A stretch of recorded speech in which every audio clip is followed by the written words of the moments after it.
السلام عليكم ورحمة الله وبركاته. الحمد لله رب العالمين، والصلاة والسلام على رسول الله وعلى آله وأصحابه ومن ولا أما بعد.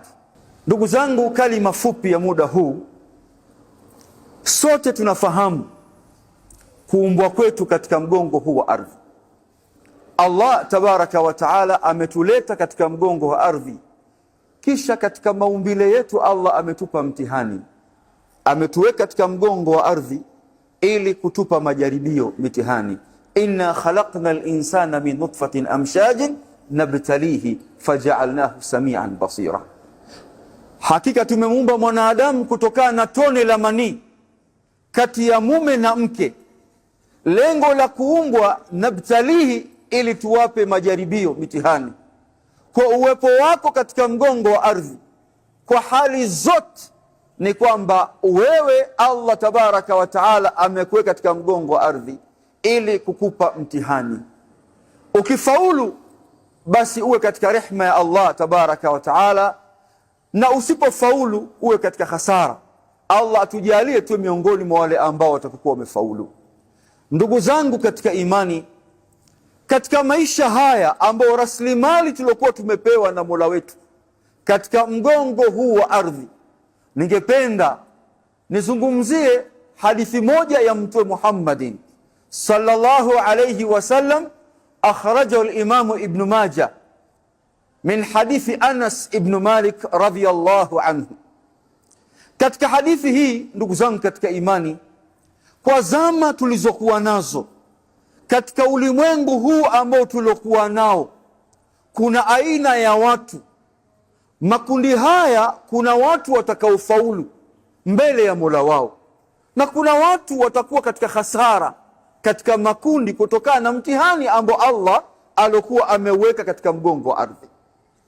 Hadithi ya Anas, ndugu zangu katika imani, Mtume Muhammadin sallallahu alayhi wasallam anasema, inna minan nas mafatihu lilkhairi maghaliqu lishar.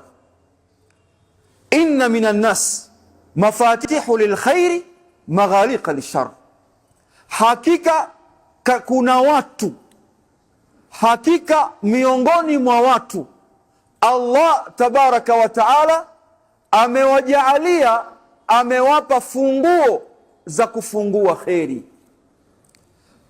Kuna aina ya watu ambao wako katika mgongo huu wa ardhi.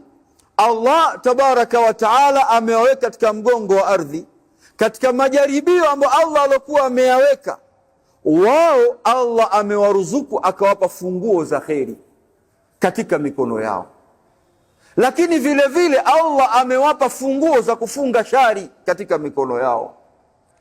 Wa inna minan nas, na kuna watu tuko nao katika maisha yetu, tunaamiliana nao katika mgongo huu wa ardhi. Wa inna minan nas mafatihu lishar. Allah amewapa mtihani, wana funguo za kufunga kheri, funguo za shari wanazo. Hizi funguo za shari wanazo katika mikono yao. Wa maghaliqa lilkhair, na funguo za kufunga kheri. Katika aina mbili hizi za watu, kuna watu ambao wakisikia kuna kheri fulani wanakimbia kuiendea kheri ile. Pale ambapo kuna harakati ya kujenga msikiti, wao wanataka wao wa kwanza kuelekea pale. Kuna watu wawili wamegombana, wao wanakimbia kwenda kuwasuluhisha watu hao. Kuna jambo la kusoma taalimi iko msikiti fulani, na wao wanakimbia kwenda kushiriki katika kheri kama ile.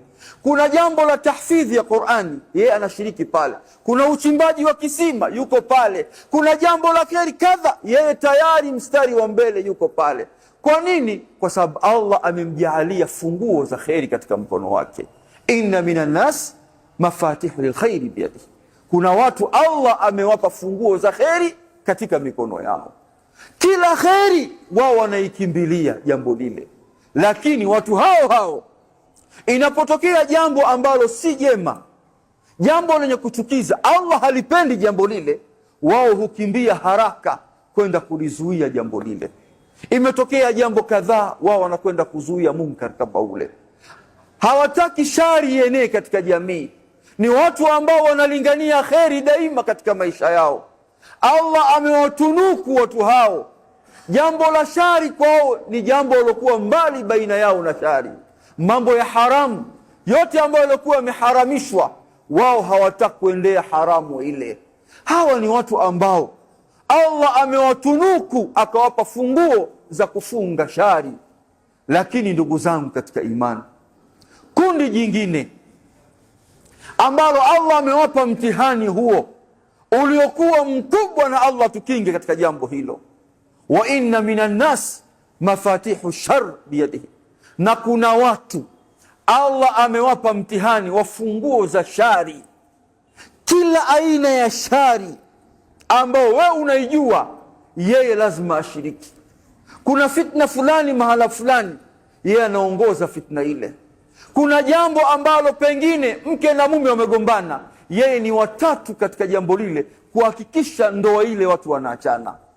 Kuna jambo la msikitini, pengine ustadhi haendi jambo vizuri, yeye wa kwanza kwenda kupeleka fitna pale, pengine ustadhi yule aondolewe. Au kuna jambo la umma wa Kiislamu, wanakwenda kwa mwendo uliokuwa mzuri pale, yeye tayari hataki kheri ile ienee katika jambo hilo, anasababisha shari katika mujitamaa ule. Au anafanya biashara za haramu nyingi tu, lakini biashara zile za kumchukiza Allah tabaraka wa taala, yeye anakuwa sababu ya kufungua shari ile. Ndugu zangu, Mtume Muhammadin sallallahu alayhi wasallam akasema, fatuba liman ja'alahu Allah mafatihul khairi biyadihi. Wamefaulu wale ambao Allah tabaraka wa taala amewajaalia, amewapa funguo za kheri katika mikono yao. Kila kheri ambayo ulikuwa nayo wewe ndugu yangu katika imani, unakimbizana nayo, basi fahamu kwamba Allah amekuneemesha neema ile, sio kwa sababu ya akili zako, bali taufiki yake Allah tabaraka wa taala amekuruzuku. Shukuru neema hiyo.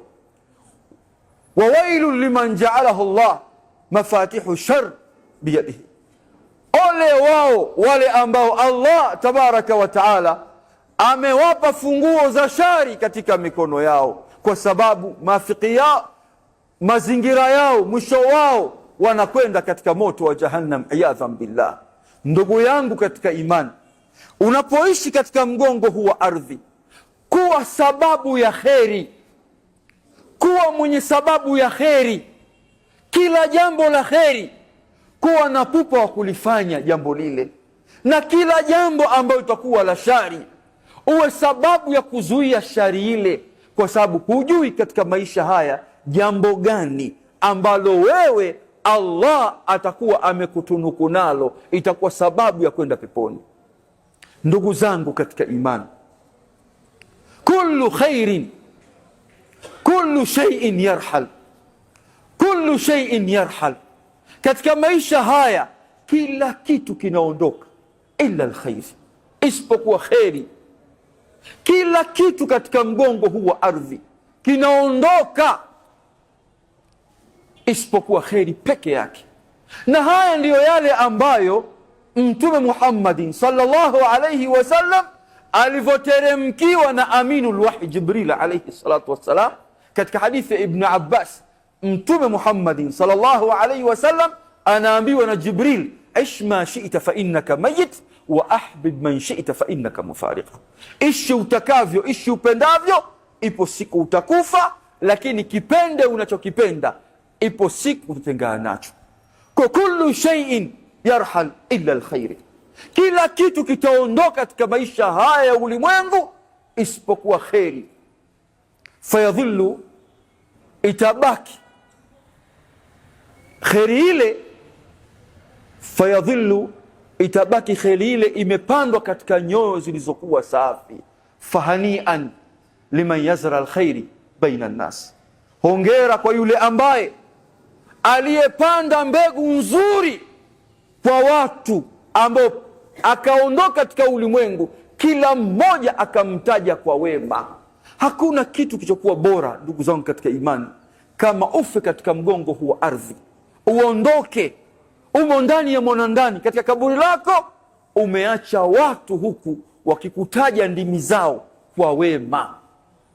Kwa nini kwa wema? Kwa sababu funguo za kheri ulizokuwa nazo wewe katika maisha ya ulimwengu, ulikuwa unafungua kheri katika maisha yako. Kila penye kheri wewe umepanda mbegu iliyokuwa nzuri, inaacha athari ambayo upo ndani ya kaburi, watu wanakutaja kwa wema. Haya ndiyo maisha ambayo wewe na mimi tunatakiwa tuishi katika mgongo wa ardhi, tukitenda mema kila wakati. Tukiwa hivyo, bila shaka mbeleni katika maisha ya kaburini, rafiki yetu aliyekuwa mwema, Allah turuzuku tupate rafiki ambaye aliyekuwa mwema, ambaye ni matendo yaliyokuwa mazuri, na siku ya Kiyama Allah atufanyie hisabu yetu iliyokuwa nyepesi.